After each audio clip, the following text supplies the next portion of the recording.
as a building design professional, how involved should I be in the whole town planning world or the town planning process? Now, this is a question that came up recently in a TAFE presentation that I did, and I thought I'd use this week's video to share the answer that I gave the students with you guys. Now, I personally think that the answer to this question depends on what kind of design professional you actually want to be and or what type of business model you want to operate. There is two extremes and everything in between. So at one extreme, we've got the building design professionals who are basically just like, I draw what I'm asked to draw, I don't do anything beyond that, and my prices suit that kind of model. And then at the other extreme, you've got the building design professionals that are like, nah, I am so hands-on. Like I'm checking with all of my consultants, I'm coordinating that whole process, I'm checking in during construction to make sure things are going as planned, etc., etc. And like I said, everything in between.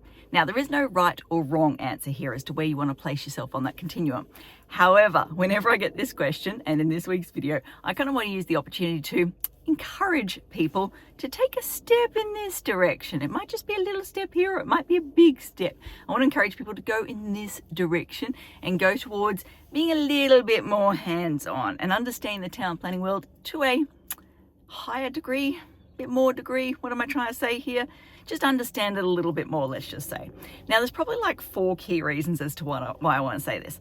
First and foremost, stress factor. Like not a week would go by where I don't have to deal with a mum and dad client who is just like, WTF.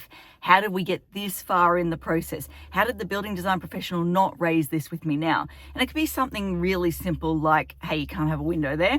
Or it could be something really big like, yeah, you know that house, that old shitty house that you don't want to be there anymore and that you want to remove to make way for this beautiful new contemporary house? Yeah, it's protected, it's not being removed, sorry.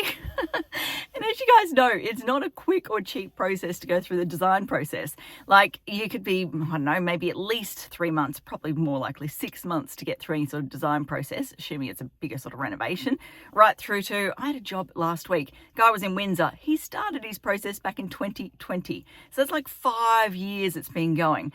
So yeah, there is a lot of time, money, emotion that goes into the design process. And I know I'm preaching to the converted here, but yeah, that means that when people get this news from someone like me, it is a very stressful and frustrating situation. And I obviously see a lot of that frustration, the tears that inevitably come and all of that sort of stuff. I hate to imagine what you guys cop when they get back on your doorstep. So yeah, I'd like to encourage everyone to take a step in that direction to reduce your stress factor. Number 2, the redesign. Like, ain't nobody got time to be going back and reworking a design. Let's be real. Like, I'm not a design professional, but I even sit here and go, I can imagine that first run design you've done, it's the best you can come, well, not the best you can come up with. It's likely the best that you can come up with. And if you have to go back and make changes, you're kind of downgrading or reducing the quality, going backwards, taking a step backwards, use whatever words you want in terms of the design outcome. Like I know for me personally, modifications, I hate modification applications because you're taking money off people to change an application to go in a direction they didn't originally intend to do. I've got one side comment. I've got one job at the moment that's up to its 3rd modification. And that is not a fun job. Like, yeah, I'll leave it at that and just say it's not fun. So yeah, for you guys, it's the redesign process is never going to be enjoyable. It's never going to be fun. It's not the work you actually want to be doing. So again, if you take a step in this direction, you're reducing your risks of having to do that redesign sort of stuff. Now, next thing, you actually want to see it get built. Like I'm yet to find a design professional out there who's like, oh, you know what? I love creating designs that just sit on paper, gathering dust on shelves and never see the light of day. No, every design professional I talk to is like, I love seeing how my designs or my work actually changed people's lives. Or I love being able to drive past 10 years later and seeing something I created still there and still contributing to the society and built form and all of that sort of stuff. Like whatever your reason is, you want to see it get built. And obviously, if you take a step in this direction, you're increasing the chances of success and seeing your design built.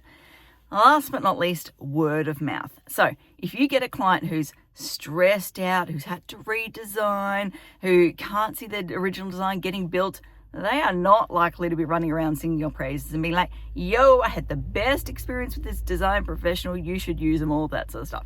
No, it's actually quite the opposite, obviously. So yeah, if you want to build a business and have a reputation that's built on word of mouth, so you don't need to waste all the energy running around trying to sell yourself or market yourself, you kind of want to get it right in the first instance. So you kind of want to take a step in that direction. So yeah, Each to their own, everyone do what they want to do. But in my experience, those that operate towards that end of the spectrum, so getting towards the more hands-on, getting involved in the process, have a higher chance of success. So how do you get involved in the process? Inevitably, that's the next question. Build a relationship with the town planner. So, and I don't want this to be me spruiking my services and saying, hey, pick me, pick me, pick me. The reality is, thanks to word of mouth, we're in a very fortunate position where we don't need to go out and chase work, and we can pick and choose the work we want to take on. So this is not what this video is about.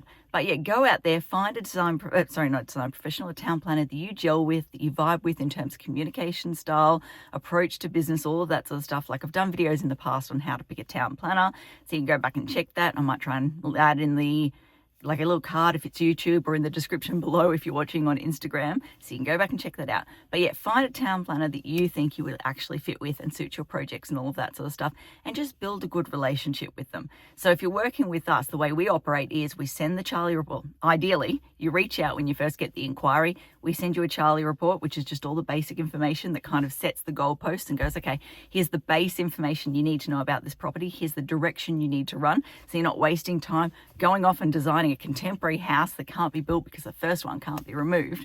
So yeah, we give you that information. Then as the design starts to come together, you check in and just go, yo, just want to make sure we're working towards avoiding a DA. Are we still on that track? Has anything popped up that we need to consider or account for? Or, hey, we're working towards a risk smart fast track DA. Are we still on that path? Or is there anything here that's going to turn us off in a different direction, etc.? And then if you're doing a DA down the track, we obviously quote on that. If it's accepted, we prepare, lodge, manage the application through council, etc., etc. So yeah, if you build a relationship, the industry, I'm learning this more and more as I get older and older, the industry is all based on relationships. So the moral of the story, the point I want to get across today is, it is in your interest as a design professional, if you want to avoid stress and all of that stuff that I talked about, to actually take a step in this direction and build a relationship with a town planner. Okay, I think that's enough for today. That covers off everything I want to talk about. As I always like to say, until next time, thanks for watching. For all you red tape lovers out there, I have one thing to say. Well, no, actually, I've got three. Number one, the advice provided in these videos is general in nature. It's not site-specific. You would be a silly Billy to go and make financial decisions based on this advice without first checking with the town planner. Don't be a silly Billy. Number two, Brisbane town planning is in no way linked to Brisbane City Council. The views expressed in these videos are my own, not council's. So if you don't like them, blame me, not council. Number three, what was my number three? Oh yeah, the views expressed in these videos are accurate at the time of recording. If you're watching this video back 10 years from now, the views may not be so accurate. That's all.